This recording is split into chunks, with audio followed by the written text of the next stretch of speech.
Bonjour à tous, les titres de ce journal du lundi 5 décembre. Rouen-Givré, c'est parti. Ce week-end, les piétons ont pu découvrir les animations de Noël dans les rues de Rouen. L'art contemporain a désormais un château dédié à Saint-Pierre de Varengeville. Pour sa première exposition, l'artiste Philippe Garrel est à l'honneur. Retour sur les résultats sportifs du week-end en hockey sur glace, football et basket.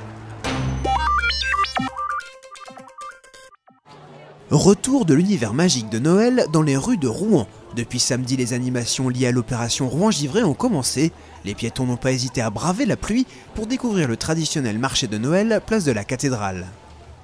Bon, c'est la première fois que je visite justement la ville de Rouen avec ce marché de Noël qui est super agréable vu le mauvais temps. Malgré la pluie, c'est vraiment dommage. Super le marché de Noël, plein de bonnes choses à manger, plein de bonnes choses à boire, plein de bonnes choses à voir aussi et à profiter d'une bonne ambiance avec des gens très sympathiques.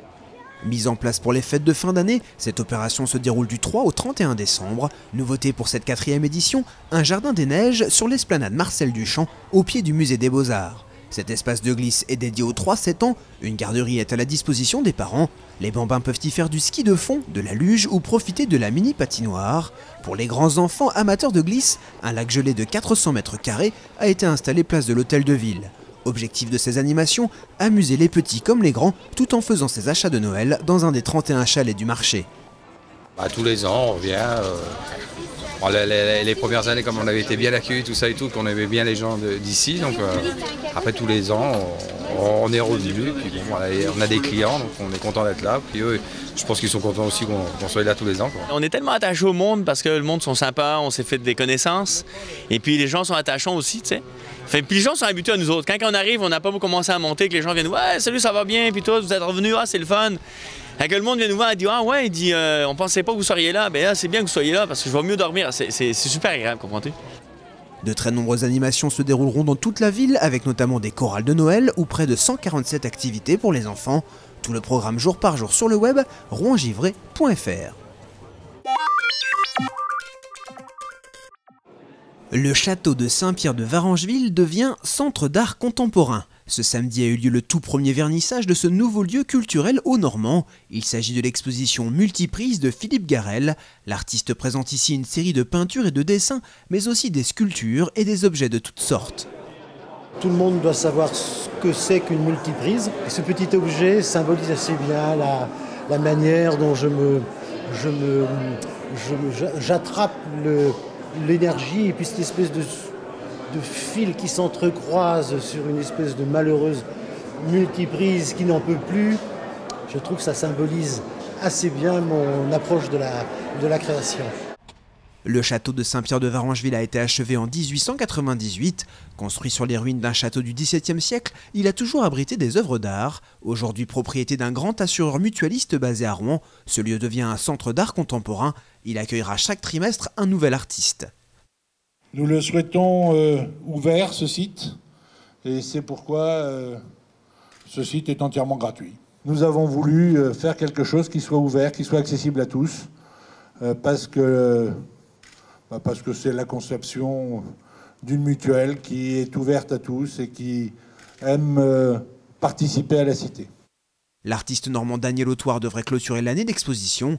En attendant, le Centre d'art contemporain vous accueille du mercredi au dimanche de 13h à 19h.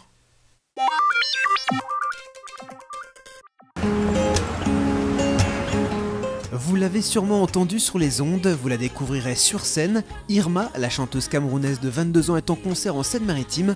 Rendez-vous ce mardi à 20h30 au Trianon de Sotteville-lès-Rouen.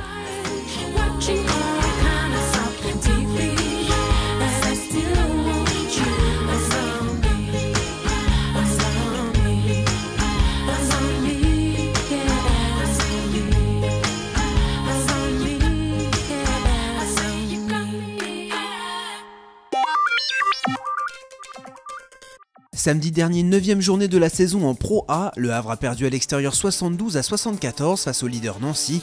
Après cette défaite, le Havre se retrouve en 13e position avec 11 points à égalité avec Nanterre et Poitiers. Samedi toujours, 11e journée de Pro B, les Rouennais se sont imposés à domicile 83 à 74 face aux sudistes d'Antibes. Après cette victoire, l'USP au Rouen totalise 15 points et se positionne à la 12e place. Pas de victoire pour Évreux qui s'incline à l'extérieur face à Saint-Vallier, 76 à 71. La LM Évreux avec 17 points reste tout de même à 3 longueurs du leader Limoges. En football, les Havrais ont glané 1 point à l'extérieur face à Boulogne pour le compte de la 16e journée de Ligue 2. Les Havrais ont mené au score pendant la quasi-totalité de la rencontre grâce à Mendes da Graça, mais les nordistes ont égalisé en toute fin de match grâce à Hugo Cianci. Au classement, les hommes de Cédric Dory sont au pied du podium à la 4e place avec 26 points. En national, défaite de l'US Quevilly au stade Amable Lauzet lors de la 17e journée.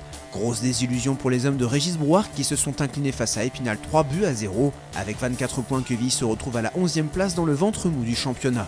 Les Rouennais ne sont pas revenus les mains vides de leur déplacement en Vendée. En obtenant le match nul 1 partout face au Poiré sur Vie, c'est Rémi Dugimon qui inscrit le but de l'égalisation dans les arrêts de jeu. Grâce à ce sursaut des Diables Rouges dans le Money Time, le FCR totalise 32 points et se positionne sur la 3e marche du podium. En hockey, 11e journée de Ligue Magnus, les Dragons de Rouen s'imposent facilement en Picardie 5 à 1 contre Amiens. Avec 21 points, Rouen est toujours solide leader de cette compétition.